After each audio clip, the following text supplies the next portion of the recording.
Hello. Hello. I'm back. Yay. Briefly. Just full on. We're bringing you this week's video from the historic Warwick Castle. Go on, which? Which sits in between the Canal and the River Avon. Ooh. So Loads of history. Yes.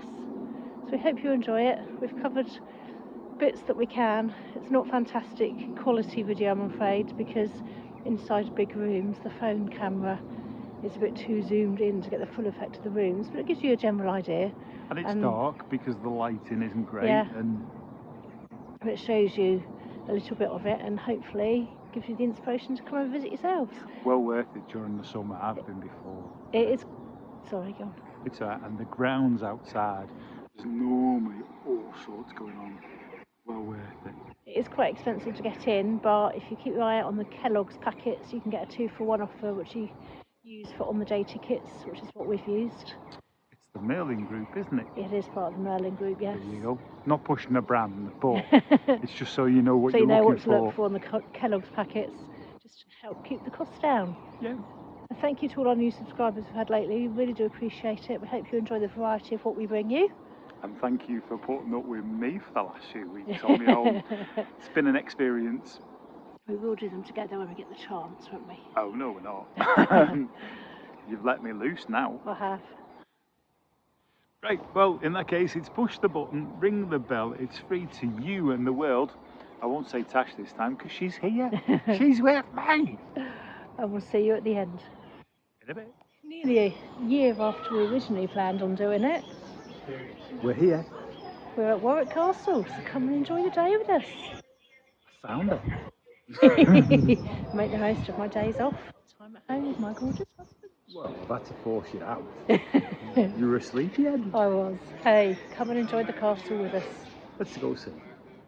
William the Conqueror was on a mission, the Normans, to overpower the Anglo-Saxons, and after the Battle of Hastings in 1068 started on his overtake of the country.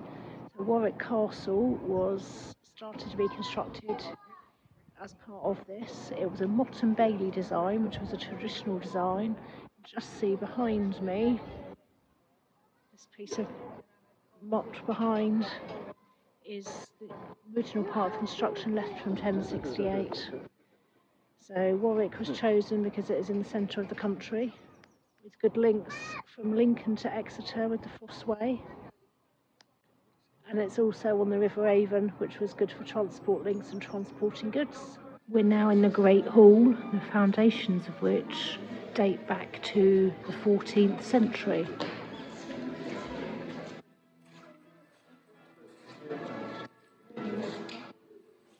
These carvings were carved by local craftsmen Crooks and Sons for the 1851 Great Exhibition.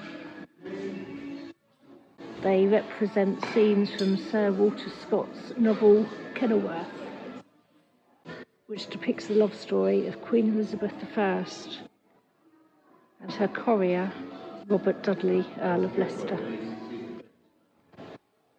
The bear and ragged staff is featured heavily because it was the crest of medieval Earls of Warwick.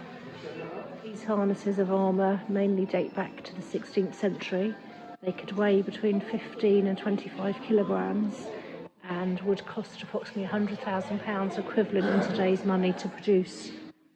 The most concerning one is that one, which is the child's one, which it does say there was only a handful of them made.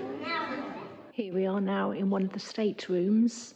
There was a great fire in December 1870 which destroyed the private rooms.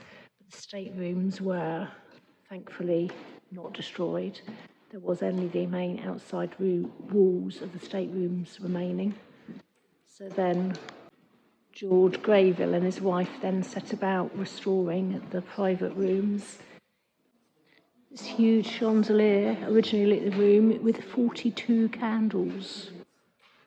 Many extensions and changes have been made to the castle over the years. This red drawing room was constructed in the 17th century. Again redesigned in the 1750s by Francis Greyville. This is the cedar drawing room, which was again constructed in the 1600s. This was the first room in the house to have electricity-powered chandeliers, which were installed in 1894 and were powered by the mill and the engine house next to the river. This green drawing room has a very ornate ceiling and shows the change of use of rooms of the castle over the years. This was developed again in the mid-1700s. It is thought to be on the original site of the bedchamber of the Earls, which dated back to the 14th century. The tapestries in this bedchamber date back to the 17th century, and they had urine added to the dye to stop the colour from running. This corridor was used by the servants to travel from room to room whilst waiting on the gentry. This was a pot which was originally from the 16th century and apparently was used as a punch bowl by the 17th century. Holds 545 litres and would get refilled several times of an evening. They used to have some amazing parties, didn't they? Just a few. This wing of the castle depicts the party rooms, which used to be used regularly with parties from Friday night till Monday and would often have up to 400 guests. Of course, this would be my favourite room of the house. The dungeons were a hive of activity and where preparations were made for going to war. It also appears this is where the laundry was done, as well as where footwear was made and repaired. You can see the ropes attached to the chandeliers down here, which is obviously how they used to lower them to renew the candles for the lighting.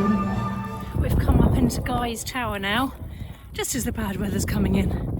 But gives a really good view of the castle and grounds. And there's the moat the other side, which was the piece we went up in the first place, which is the one piece of castle that's original and left from when it was originally constructed, which was started in 1086. Here we have the mill and pumping house. The original mill was 90 metres further downriver and was built in 1098. And then this one was constructed in the 1300s. It was used to grind corn originally, and then started pumping water into the castle in the 1600s. Then in 1846 it stopped pumping water into the castle because it was discovered that local sewage was pumped into the river. It then started being used in 1864 to generate electricity for the castle before mains electricity was installed in 1894. 1894 the electric supply to the castle generating plant was installed, and then in 1940 mains electricity was introduced to the castle. You can see the original bridge arches just there. The bridge isn't intact anymore, but that's where the bridge used to go across the river. This of course is the River Avon, which does go that way and flows to Stratford. The original water pump was installed in the 1600s, but this one was the one that was installed in 1900 inside the pump house next to the water wheel. Each of these huge batteries only held 2 volts, so there was 50 of these batteries were used to power the castle, and Warwick Castle was one of the first large homes in the country to have electricity installed back in 1894. These huge gas engines were used along with the water to generate the electricity for the castle. As you can see from this diagram, a combination of turbine, gas engines and water wheel was used to provide the power to the dynamo, which eventually provided the power to the castle. This is one of the turbines. We hope you enjoyed that and found it interesting. I've learnt more this time than what I did last time I came.